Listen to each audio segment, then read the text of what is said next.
ਵਾਹਿਗੁਰੂ ਜੀ ਕਾ ਖਾਲਸਾ ਵਾਹਿਗੁਰੂ ਜੀ ਕੀ ਫਤਿਹ। ਹਮ ਅਵਗੁਣ ਪਰੇ ਗੁਣ ਨਾਹੀ,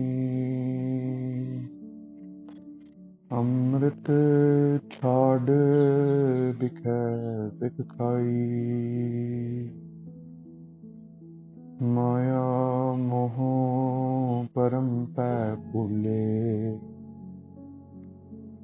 ਸਤਦਾਰਾ ਸਿਉ ਪ੍ਰੀਤ ਲਗਾਈ। ਇੱਕ ਉਤਮ ਪੰਥ ਸੁਨਿਓ ਗੁਰ ਸੰਗਤ, ਤਹ ਮਿਲੰਤ ਜਮ ਤਰਾਸ ਮਿਟਾਈ। ਇੱਕ ਅਰਦਾਸ ਪਾਠ ਕੀਰਤ ਕੀ, ਗੁਰ ਰਾਮਦਾਸ ਰਾਖੋ ਸਰਨਾਈ। ਇੱਕ ਅਰਦਾਸ ਪਾਠ ਕੀਰਤ ਕੀ, ਗੁਰ ਰਾਮਦਾਸ ਰਾਖੋ ਸਰਨਾਈ। ਵਾਹਿਗੁਰੂ ਜੀ ਕਾ ਖਾਲਸਾ वाहिगुरु जी की फतेह।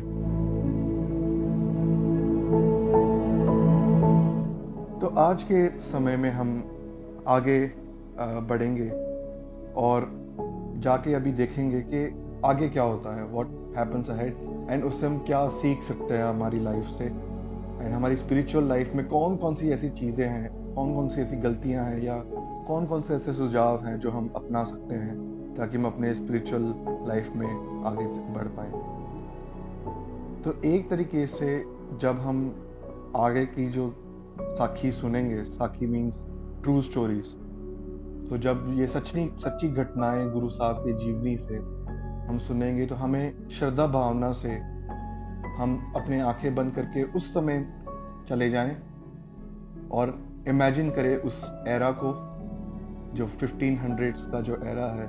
कैसे लोग होते होंगे, तलवंडी का शहर कैसा होगा, कैसा माहौल होगा, और कैसे गुरु साहब उस सीटे वो पावन पवित्र धरती में विचर रहे हैं, जी रहे हैं अपनी जिंदगी। सो आगे क्या होता है कि वैसाख का महीना गुजर जाता है। वैसाख मीन्स वो एक जो कैलेंडर पंजाबी कैलेंडर है, तो उसमें वैसाख मंथ आता है, तो मोस्टली वो समर सीजन हम कह सकते हैं उसको। सो जो गर्मियों का मौसम है वो निकल जाता है, वैसाख मंथ पार होता है, एंड फिर जो बारिश का मौसम आता है। तो बारिश के मौसम में जैसे आप जानते हो कि जो पूरी तलवंडी में जो काले बादल है वो छाए होते हैं और बहुत सुहाना मौसम होता है, और जितने भी लोग हैं वो बहुत खुशियां मना रहे होते हैं, क्योंकि वो जो मौसम है वो बहुत प्यारा होता है, हम सब जानते हैं। और वो मौसम में गुरु महाराज खेतों के बीच में विचर रहे हैं। सो उसमें मेहता कालू जी गुरु नानक देव जी को पास में बुलाते हैं, पिताजी गुरु नानक देव जी को पास में बुला के एक बात कहते हैं कि तुम तो बहुत अव्वल हो, जो भी तुम कार्य करते हो यू आर, मतलब आप अव्वल करते हो, मतलब you are first in everything. जैसे पहले गुरु महाराज को पढ़ाई के लिए भेजा पंडित के पास, तो तब पंडित जी ने हाथ जोड़ दिया कि इनको हम पढ़ा नहीं सकते, इनको तुर से ज्ञान आया है, वो भगवान से ही ज्ञान है, वो कृपा है। फिर मौलवी जी के पास पढ़ाने जाते, वहां भी वो कहते कि अव्वल है, हम इनको नहीं पढ़ा सकते, ये तो लोगों को पढ़ाने के लिए आए। फिर आगे चलते हुए जब गाय भैंसे को चराने जाते हैं, तो जहां भी गाय भैंसे जाती हैं, जिन भी खेतों के थ्रू जाती हैं, वो जो खेत है वो दुगने तिगने हो जाते हैं। तो तब मेहता कालू जी उनको बताते कि तुम जो भी काम करते हो वो बहुत अव्वल करते हो, अब तुम ये गाय भैंसों का जो काम है उनको चराने लेके जाना, ये तुम छोड़ दो। तो अब आप कोई भी दो जो जवान बैल हैं, ये चूज, आप 2 बैलों को चुन लो और फिर तुम खेती बाड़ी करो। मैं तुम्हें यहाँ से वर्कर्स भेजता हूँ, यहाँ से 1-2 तुम नौकर ले जाओ और खेती बाड़ी करो।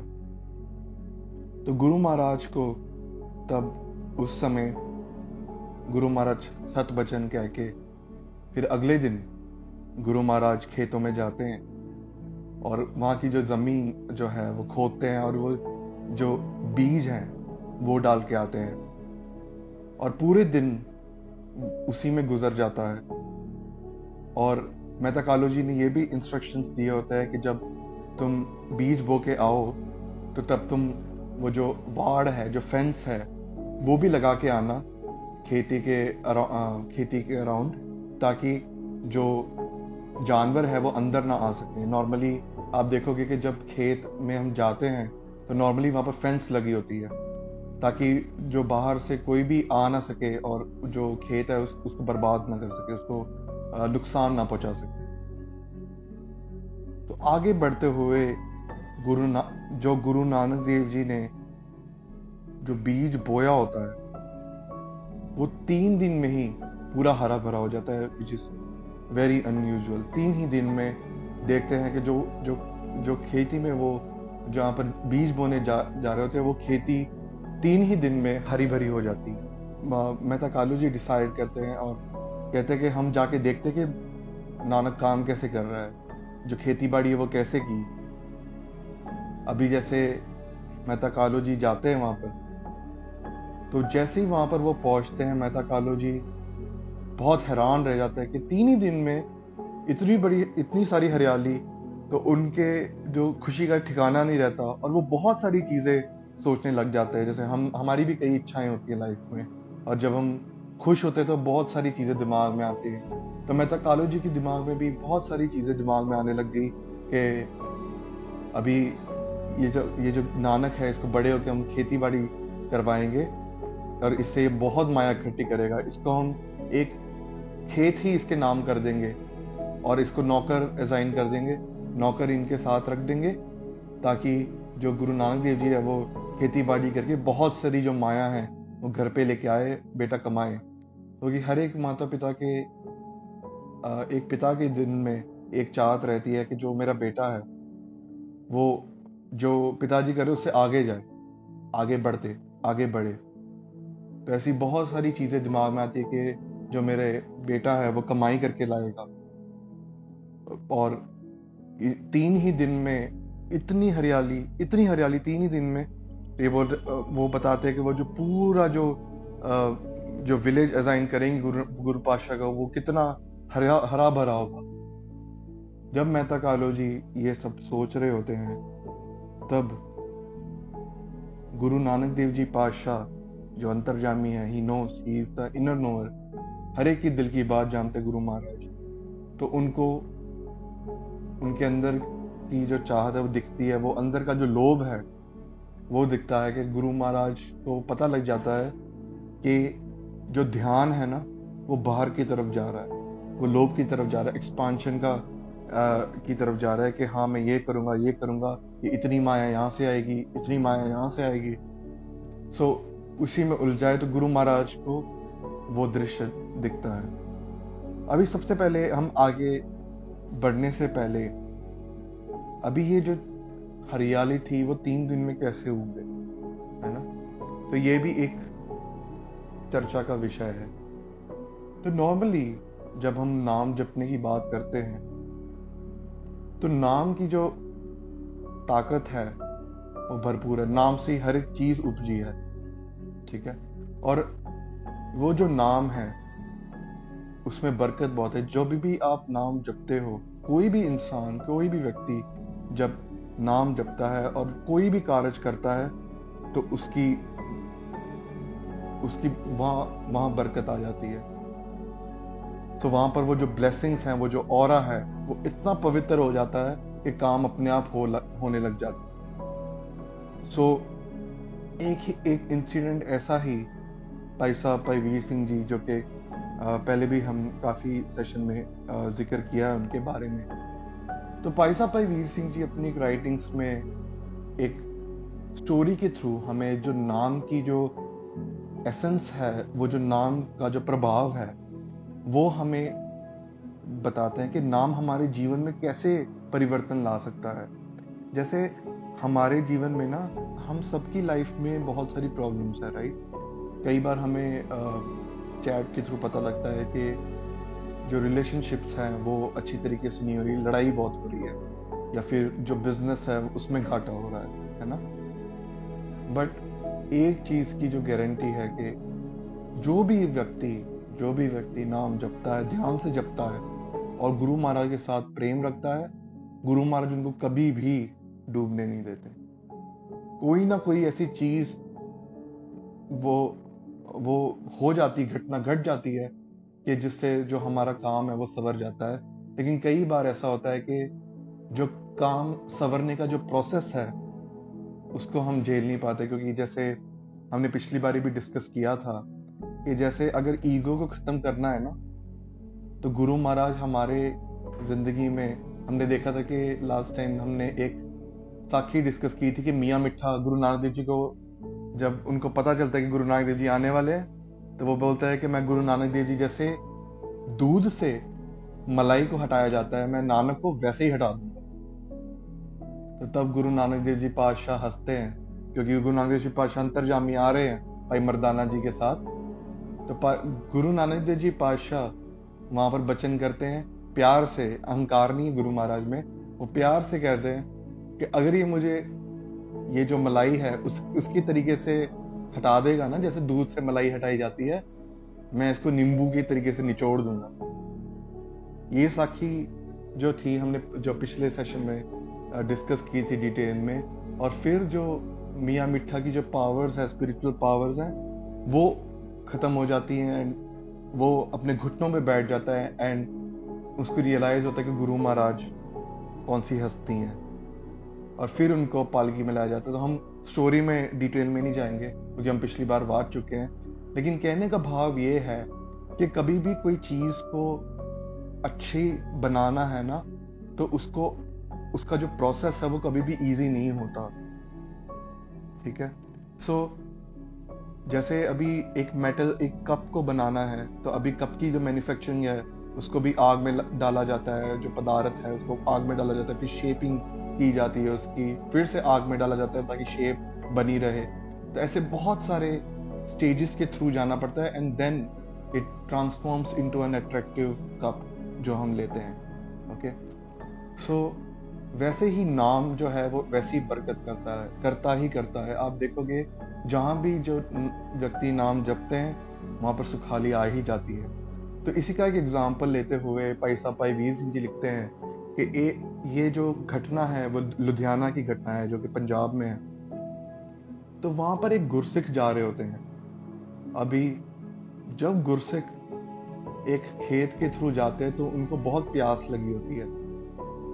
तो वो वहां पर जो किसान हैं उनके पास जाके बेनती करते हैं कि मुझे प्यास लगी है तो मुझे पानी दो।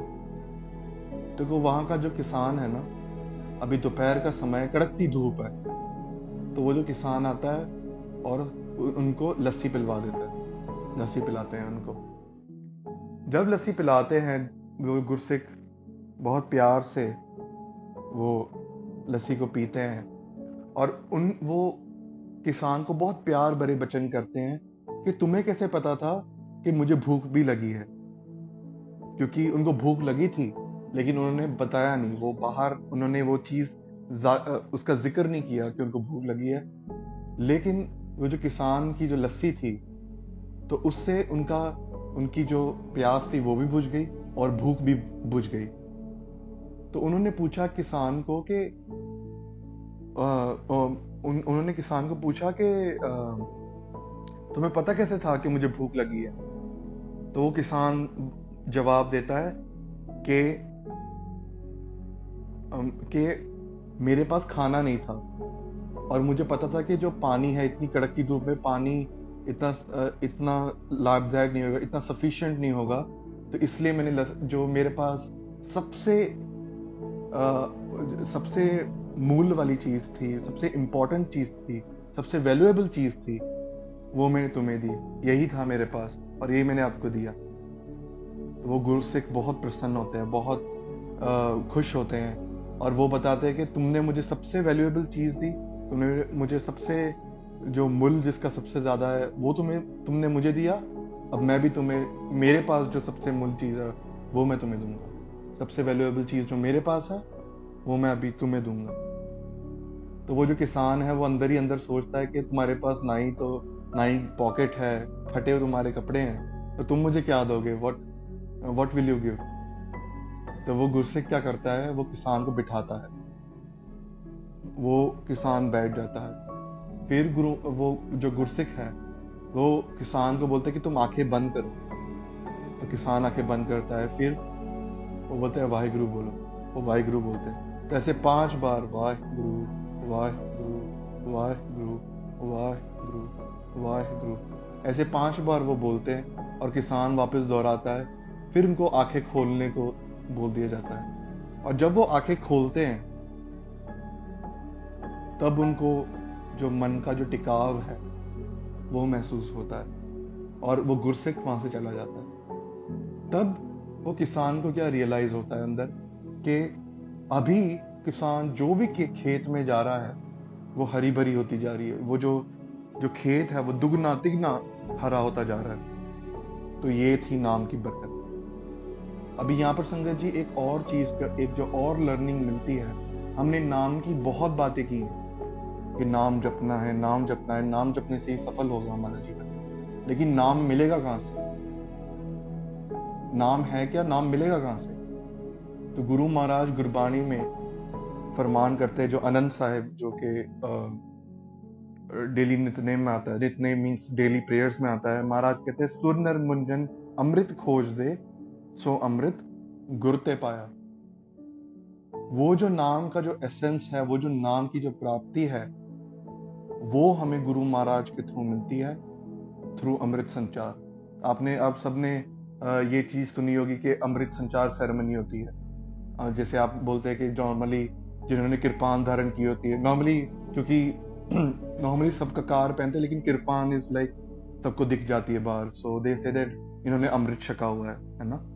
तो वो एक सेरेमनी नहीं बोल सकते भी, क्योंकि हर एक चीज जस्टिफाई नहीं हो सकती इंग्लिश लैंग्वेज में, लेकिन हमारे पास कोई प्रॉपर वर्ड नहीं है। तो अमृत संचार जो है उसके थ्रू गुरु महाराज जो नाम की जो बख्शिश है वो हमें देते हैं।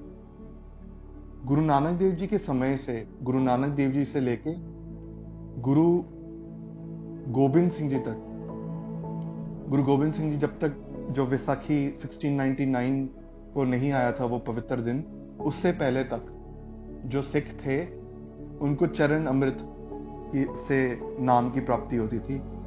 एक कंडीशन होता था, क्योंकि we need a level of surrenderance. Okay, हम आम दुनिया की बात करें तो जैसे हम सुन रहे हैं, जैसे आप सेशन को सुन रहे हो, तो आपके अंदर एक सेंस ऑफ सरेंडर है। ओके, इसलिए आप मुझे सुन रहे हो, नहीं तो हम सीधा ही बोलते कि ये क्यों, ये क्यों, ये कैसे, है ना। तो we have that level of surrenderance जो सामने जो भी व्यक्ति बोल रहे हैं। लेकिन अगर नाम चाहिए, ये तो मैंने अभी नॉर्मल वर्ल्डली बात की, वर्ल्डली कन्वर्सेशंस की बात की। अभी जब गुरु की बात आती है तो वो अमृत की प्राप्ति कैसे होती है? जब हम पूरा अपने आप को गुरु महाराज को सौंप बलिहार दें, गुरु साहब को पूरी तरीके से पूरा सरेंडरेंस हो, हर 100%, तब हमें जो अमृत की प्राप्ति होती है, और अमृत के थ्रू नाम की प्राप्ति होती है। आपने देखा कि जैसे ये एक राज है जो आपके सामने रखा जा रहा है कि जो सिमरन हम कर रहे हैं, जैसे सेशन की स्टार्टिंग में भी किया था, वो लाभदायक है।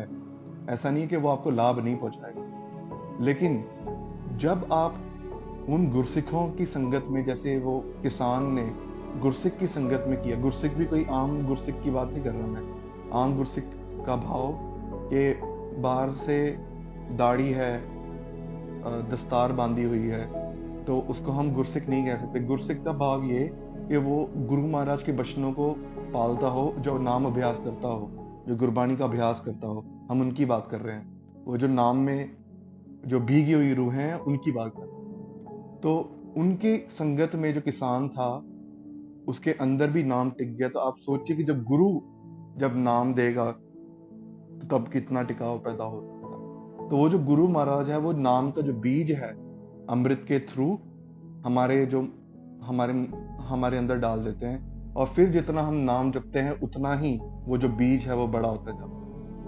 सो इसीलिए हम सबको कोशिश करनी चाहिए कि जो भी संगत है हम प्रॉपर रखें। जो नाम जपने वाली रूहें हैं उनके साथ ही हम संगत करें, ताकि उनके साथ रहते रहते उनकी जो एसेंस है, उनका उनकी जो फ्रेग्रेंस है, उनके साथ साथ उनके प्रभाव में हमारे अंदर भी वो जो परिवर्तन आए, और हम भी नाम जपते जपते वो परमात्मा से मिल सके। तो ये था कि नाम की बरकत क्या है। अभी कई गुरसिखों से आप जाओगे, हर एक गुरसिख की एक कहानी है, ठीक है। अभी जैसे अमृत वेला जब हम बताते हैं कि जो सूरज उगने से पहले जो 3 घंटे पहले जो उठ के नाम जपना होता है, आप कई लोगों की स्टोरी देखेंगे, कई लाइफ चेंज हुई हैं, कई लाइफ चेंज हुई हैं। जिनका बिजनेस में घाटा होता था वो भी भरपूर हो गया, मतलब दे आर सेटिस्फाइड। जो भी बिजनेस में घाटा होता था वो पूरा हो गया। वहां पर जो बरकत है, वो जो प्रॉफिट्स है वो आने लग गए। ऐसी बहुत सारी चीजें हैं। तो वो सब जो प्राप्ति है वो नाम जपने से मिलती है। और जब नाम आपके नाम जपना भी एक सबसे उत्तम सेवा के तौर पे जाना गया है। अगर गुरबानी की बात करें, अगर आपको चाहिए कि सबसे बड़ी सेवा क्या है, तो इट्स नाम जपना, गुरबानी के फरमान के अनुसार। तो जब आप नाम जपते हो, आप अपना ही उद्धार नहीं कर रहे होते, अब जो अपने साथ में जितने भी जीव रह रहे हैं, भले वो माता पिता है, भले वो भाई बहन है, भले वो कोई भी है, उसका भी आप साथ में उद्धार कर रहे हो, आप उनको भी पार लगा रहे हो गुरु महाराज की कृपा से। सो आगे चलते हुए होता क्या है, गुरु महाराज को वो अंदर, माता कालू जी के अंदर वो एहसास हो जाता है कि जो पिताजी हैं उनके अंदर लोभ आना शुरू हो गया, जो पदार्थ का जो मोह है वो आना शुरू हो गया है। तो गुरु महाराज फिर जो काम जो उन्होंने सवारा होता है, तो गुरु महाराज हैज द पावर कि वो उसको निबेड़ भी सकते हैं। देखिए, he can turn the things upside down as well. तो गुरु महाराज क्या करते हैं, आगे क्या होता है कि जो खेत है ना वो बहुत हरा भरा होता है। अभी क्या होता है कि जो गुरु महाराज है ना वो वाड़ नहीं लगाते, जो फेंस है वो नहीं लगाते। उसकी वजह से क्या होता है कि जो जितने भी पशु हैं वो बाहर से आते हैं, गुरु महाराज इशारा करते हैं कि जाओ अंदर, और वो जो पशु जो होते हैं, घोड़े आते हैं, हिरण आते हैं, गायें आती हैं, तो इतने सारे जो जानवर है वो अंदर आके पूरा खेत खा जाते हैं।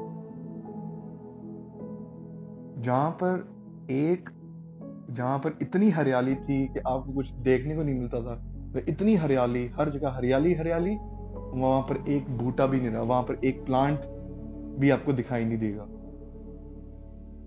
सो ऐसा उजाड़ की तरफ चला गया वो चीज। तो जो जितने भी पशु थे वो सब कुछ खा गए।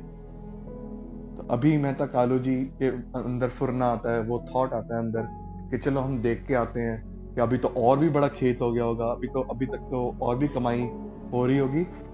जब गुरु महाराज के मेहता कालू जी खेत पे आए हैं, आप इमेजिन करिए, मेहता कालू जी खेत के सामने खड़े हैं, वो देखते एक तरफ गुरु महाराज जी बैठे हैं और सामने जो पूरा खेत उजड़ा पड़ा। मेहता कालू जी को इतना गुस्सा आता है क्योंकि कई जगह पे गायें दिख रही हैं, कई जगह पे हिरण दिख रहे हैं, सब खा रहे हैं, और जो पूरा खेत है वो तबाह हो गया। अभी वो जाते गुरु साहब के पास जाते हैं और इनको गुस्सा करने लग जाते हैं कि ये तुम क्या कर रहे हो, इतने लापरवाह कैसे हो सकते हो तुम। फिर जैसे आपको पता ही है कि जैसे वर्ल्डली सेंस में भी जब तक दोस्त है तब तक तो बहुत तारीफें होती है कि तुम तो बहुत अच्छे हो, तुम तो मेरे यार हो, लेकिन जब झगड़ा हो जाता है, we know what happens, right. तो वैसे ही मेहता कालू जी 2 दिन पहले कह रहे थे कि तुम तो हर एक चीज में अव्वल हो, वैसे ही अभी वही सेम जो बेटा है, जैसे नॉर्मल फादर को गुस्सा आता है तो वो गुरु महाराज को चिढ़कने लग जाते हैं, स्टार्ट स्कोल्डिंग गुरु महाराज, उनको बताते कि तुम्हें बिल्कुल अक्ल नहीं है, मेरी जो किस्मत है वो पूरी फूटी हुई है कि ऐसा लड़का पैदा हो गया, कोई कमाई करके नहीं लाया, जब भी देखा नुकसान ही किया तुमने, मेरा सब कुछ बर्बाद कर दिया तुमने। फिर जैसे फिर वो बताते हैं कि जैसे जो बाकी लड़के हैं वो इतना कमाते हैं अपने घर पे लेके आते हैं, तुमने तो सब कुछ बर्बाद कर, जो मेरा कमाया हुआ है वो भी तुम खा गए हो, कोई कमाई करके नहीं लाए तुम, जो काम देते हो उसमें ही फुट पड़ जाती है, वही काम बेकार हो जाता है। फिर मेहता कालू जी ये बोलते बोलते पंडित हरदयाल जी के पास जाते हैं, क्योंकि ये सबका लिंक संगत जी पिछले सेशन से है, इसलिए वी शुड एक छोटी सी बेनती है कि जो सेशंस है वो आप थोड़ा रेगुलर रहिए, क्योंकि काफ़ी चीज़ें हैं जो पिछले सेशन से लिंक होंगी। सो आप ज़रूर 1 घंटा एटलीस्ट निकालें so that we can attend the session. तो जब पंडित हरदयाल जी ने वचन किए होते हैं, जब गुरु नानक देव जी का प्रकाश होता है, गुरु महाराज के जब जब वो अपनी विद्या के थ्रू जब देखते हैं, तब उनको पता होता है कि गुरु महाराज भी आम आदमी नहीं है, जो वो भगवान प्रत्यक्ष रूप में है। तो तब पंडित हरदयाल जी मेहता कालू जी को बताते हैं कि तुम्हारा जो पुत्र है ना, वो दुनिया को तारने है, केवल एक सेक्ट ऑफ लोगों को नहीं, सबको तारने हैं। और तब उनको बताते हैं कि तुम्हारे जो सिर पे जो छत्र है वो मतलब जुलाया जाएगा। जैसे हम किंग को देखते हैं ना, जैसे किंग जा रहा होता है तो उसके पीछे जो एक जो सेवक है वो फैनिंग करते हैं, है ना। तो वो बता रहे थे कि तुम्हारे ऊपर छत्र चूलेंगे। तो वो पंडित वही चीज मेहता कालू जी के अंदर वो भर जाती है, ये छत्र चुलाया है तुमने जो बात की थी, तुम्हारा जो विद्या है वो भी झूठी, तुम भी झूठे हो। पंडित हरदयाल जी को मेहता कालू जी गुस्से से आके पूरा जो गुस्सा है वो उन पे निकाल देते हैं कि ऐसा लड़का, ऐसा लापरवाह बेटा है कि जहां भी जाए वहां ही नुकसान करा के आ जाता है। जितनी भी कमाई जो की है ऊपर से वो भी नुकसान करके आ गया है, जितना भी पैसा लगाया जाए सब डोब के रख दिया है। और तुम बोल रहे थे कि ये जगत का तारण करने आएगा। तब पंडित हरदयाल जी जो थे वो बहुत शांत अवस्था में बैठे होते हैं, उनके आंखों में आंसू हो जाते हैं, क्योंकि पंडित हरदयाल जी को वो चीज जो हम सब लोचते हैं वो गुरु नानक देव जी के थ्रू बख्शिश हो जाती है। गुरु नानक देव जी से वो जो नाम की जो दात है वो पंडित हरदयाल जी को मिल जाती है। तो पंडित हरदयाल जी बैराग में आ जाते हैं, उनकी आंखों में आंसू हैं। वो बोलते हैं कि तुम नहीं समझोगे, मेहता कालू जी को बोलते हैं तुम नहीं समझोगे, तुम्हारा जो पुत्र है तुम बहुत भाग्यशाली हो कि तुम्हारा ऐसा पवित्र पुत्र तुम्हें मिला है। ये जो तुम्हारा पुत्र है वो उन्होंने मुझे विद्या दी। अभी जैसे नॉर्मली पूरा जो विलेज है, पूरा जो गांव है, जब भी किसी को भी कुछ भी जानना होता है तो वो पंडित के पास आते हैं जानने के लिए। लेकिन पंडित हरदयाल जी कहते हैं इन्होंने मुझे विद्या दी है। तलवंडी में जिसको भी कुछ भी जो प्रॉब्लम आई थी उन्होंने उनका भी उद्धार किया है, लेकिन तुम्हें ये चीज दिखती नहीं है, तुम्हें ये चीज दिखाई नहीं देती। वो फिर आगे बताते हैं ये तो मेरे इष्ट है। अभी इष्ट का मतलब संगत जी होता है कि एक तरीके से हम इजी वर्ड्स में ले ले तो लव फॉर लाइफ, वो एक ही हो सकता है। अभी normally we go outside and एक नॉर्मल कल्चर है कि हम इसको भी मानते हैं, हम इनको भी मानते हैं, इनको भी मानते हैं। ऐसा नहीं होता संगत जी। वी कैन मानना सिर्फ एक को होता है और बाकी सबको हम रिस्पेक्ट कर सकते हैं, लेकिन जो इष्ट होता है वो एक ही होता है। तो इसलिए पंडित हरदयाल जी बोलते हैं कि वो तो मेरे इष्ट हैं, वो सबको जगत तारण के लिए आ रहे हैं। जो भी उनको एक समय भी, एक पल के लिए भी जो गुरु साहब को याद करेगा वो तर जाएगा। इस संसार की जो आग है ना उससे पार हो जाएगा। तो ये चीज मेहता कालू जी सुनते हैं और वो फिर उनको अभी भी वो एहसास नहीं होता कि गुरु नानक देव जी की हस्ती क्या है। तो वो वहां से चले जाते हैं और गुरु महाराज जो के बैठे होते हैं वो वापस वो एकांत रूप में चले जाते हैं, जहां पर वो अपनी सूरत जोड़ के बैठे होते हैं। तो अभी इससे हमें लर्निंग्स क्या मिलती हैं? एक एनालॉजी जो हमने आपके सामने रखी है, so you have to answer this, जितने भी सेशन में है। एक फ्लाइट है, सो सपोज हम एक टाइम ले लें कि सपोज 7 बजे की फ्लाइट है आपकी, एंड आप निकले हो घर से, लेकिन यू आर लेट, आप लेट हो गए हो फ्लाइट पकड़ने के लिए। आप जा रहे हो रास्ते में और फिर आपका एक छोटा सा स्लाइट एक्सीडेंट हो जाता है। तो नॉर्मली हम देखते हैं कि जब भी एक्सीडेंट होता है बोलम वाली शुरू हो जाती है, भले कुछ हुआ हो कि ना हुआ हो, तो वो आर्ग्यूमेंट शुरू हो जाता है। तो आपके पास 2 ऑप्शन है, आपकी फ्लाइट मिस होने वाली है, तो आप क्या करोगे? फर्स्ट थिंग, जिसके साथ आपका एक्सीडेंट हुआ है उसके साथ आप लड़ोगे ताकि पूरा हिसाब चुकता कर लिया जाए, या फिर आप उसको नज़रअंदाज करते हुए आप जो ड्राइव करके एयरपोर्ट की तरफ जाके अपनी जो फ्लाइट है वो बोर्ड करो? So what will be your choice?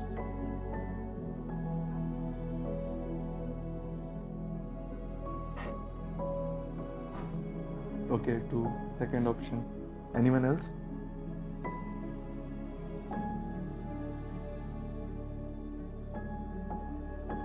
Okay, so mostly जो जितने भी यहाँ पर सज्जन है वो सेकंड को चूज करेंगे, राइट? सिमिलरली जो एक गुरुमुख होता है, अभी ये जो गुरु महाराज ने ये दृश्य क्यों बताया, इसका मतलब ये नहीं था कि गुरु महाराज अपनी जो कला है वो लोगों को दिखा रहे हैं कि देखो एक तरफ हरियाली दूसरी तरफ बंजर है।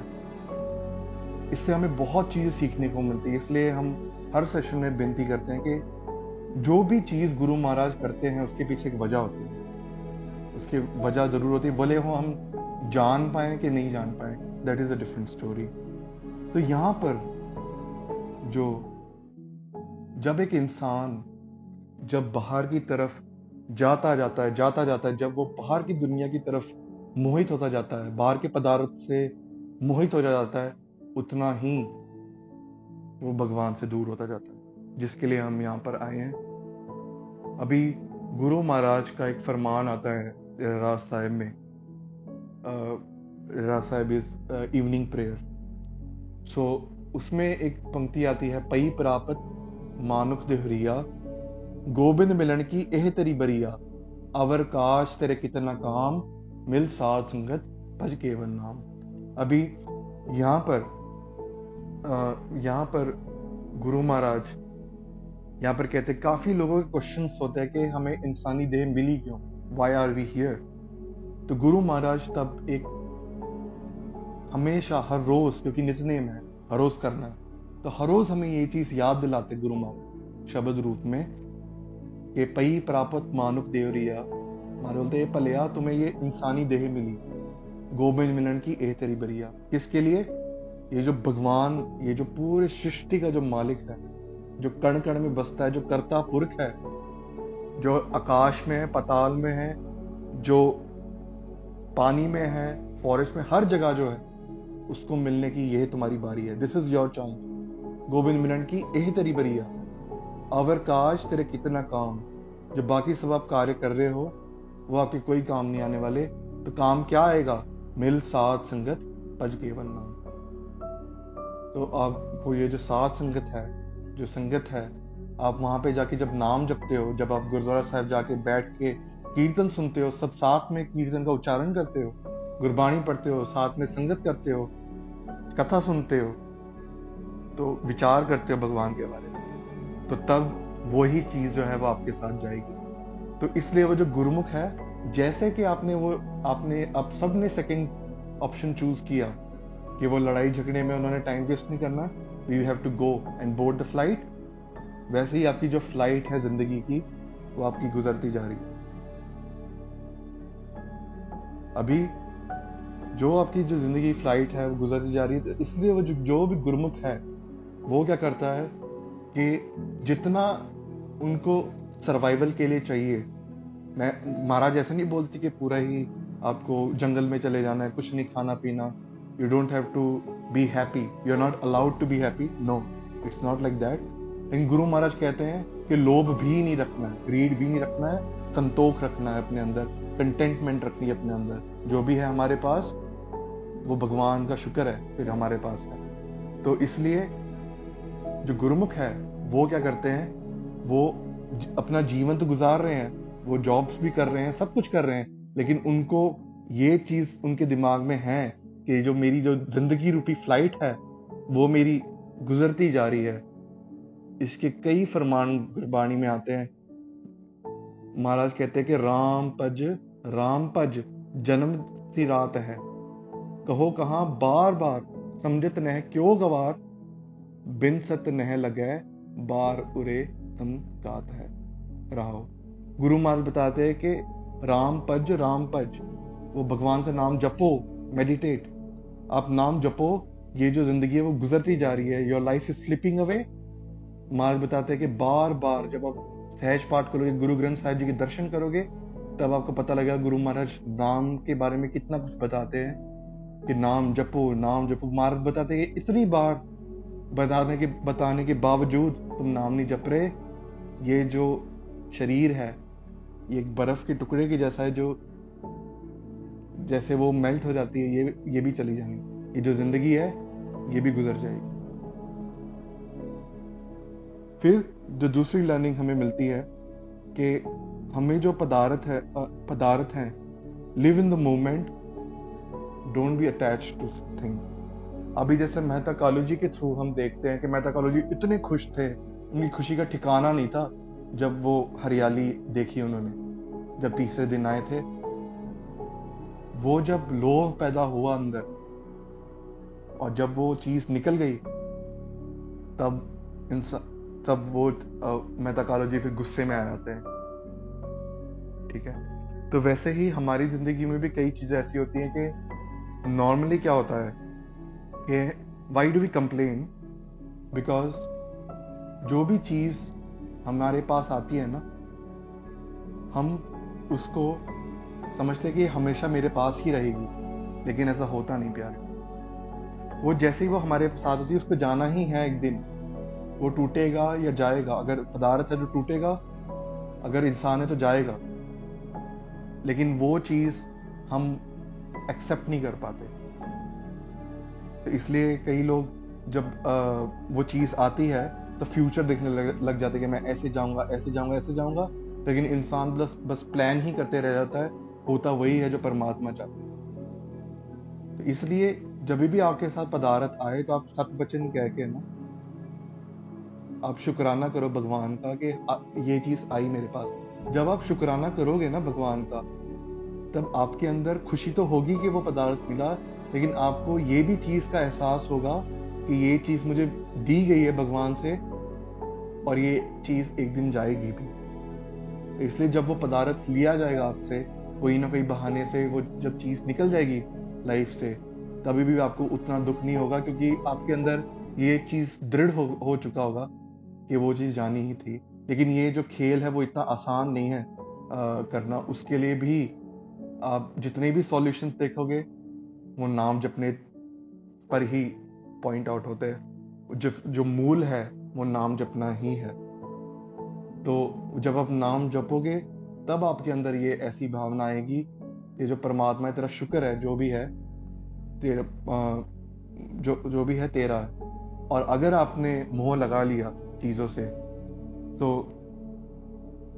उसमें गुरु महाराज रहरा साहब में इसलिए कहते हैं बात नितनेम अपना छोड़ो मत, क्योंकि गुरु महाराज हर रोज तुम्हें बहुत कुछ बताने की कोशिश करते हैं।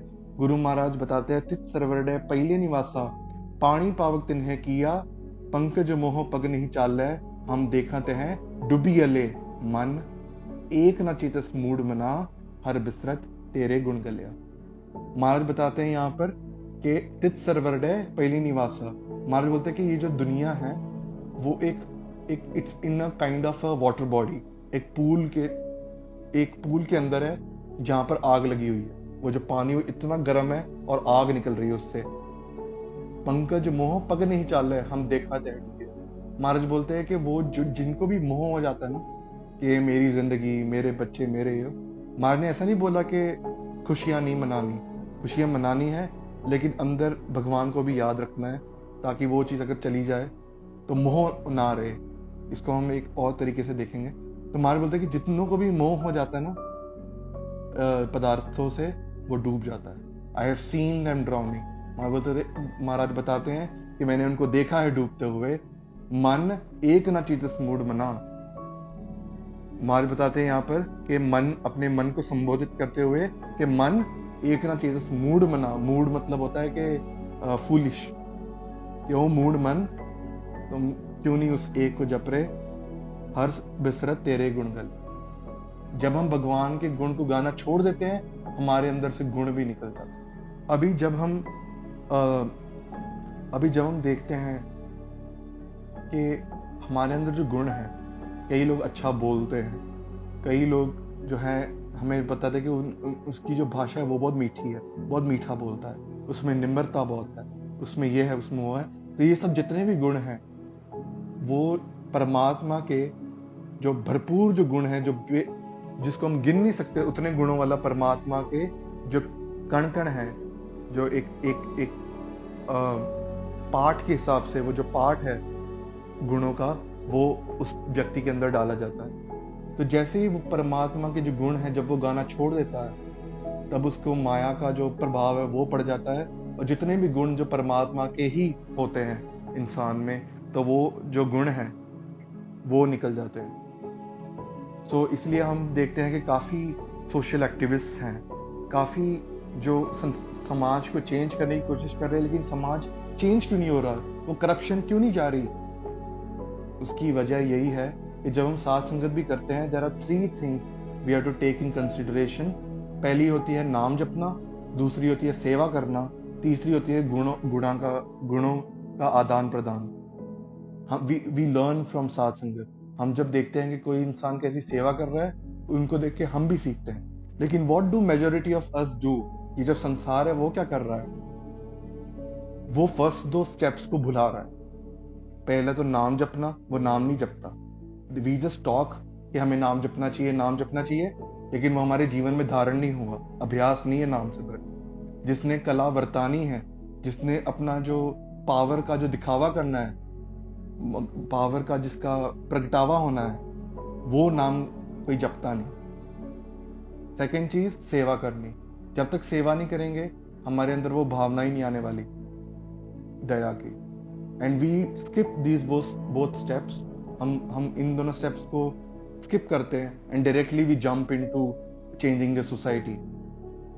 और जब हम सोसाइटी चेंज करने के लिए निकलते हैं, हमारे खुद के अंदर इतने अवगुण होते हैं, तो how can we change the society? तो ये जो छोटे छोटे कंसेप्ट है जो गुरु महाराज ने बताया। तीसरी जो लर्निंग हमें जो मिलती है कि ये जो संसार है, ये इस लोभ से बाहर निकला जाए। लेकिन जो लोभ है उससे बच के रहें। गुरु अमरदास जी का ये हुक्म भी आता है कि जो भी लोभी इंसान होते हैं, गुरबाणी में आता है ये चीज कि जो भी लोभी इंसान होते हैं उनसे बच के रहिए, क्योंकि वो अपने लोभ के लिए कुछ भी कर सकता है। तो हमारे अंदर अगर लोभ होगा, तो जैसे हमने पिछली 2 लर्निंग्स में देखा कि वो जो जीव है वो आग में ही झुलसेगा, वो आग में ही जाएगा। तो इसलिए गुरु महाराज कहते हैं, तिसना अंदर अग्न है, नह तृप्त भूखा तिहाया। महाराज बताते हैं कि ये जो हमारे अंदर जो आग लगी हुई है ना, कि पहले मेरे 12th में इतने आ जाए, then I will be happy, फिर कॉलेज आ गई, then I will be happy. ऐसे करते करते जो इच्छाएं हैं वो बढ़ती जाती हैं। भूख है भूख न उतरी, जब बनना पुरिया पार। वो जो भूख है वो कभी खत्म नहीं होती। खत्म कैसे होगी? नाम जपत तृष्णा सब बुझी है, नानक त्रिपत अकाई। महाराज बताते हैं कि जब हम नाम जपते हैं, तब हमारे अंदर की जो प्यास है, हमारे अंदर की जो इच्छाएं हैं, वो सब पूर्ण हो जाती हैं, और वो जो परमानंद है, वो जो सबसे जो हाईएस्ट लेवल का जो आनंद है, वो उसकी प्राप्ति हमारे अंदर आ जाती है। सो इतनी अब बेनतियां परवान करनी जी। वाहिगुरू जी का खालसा, वाहिगुरू जी की फतेह।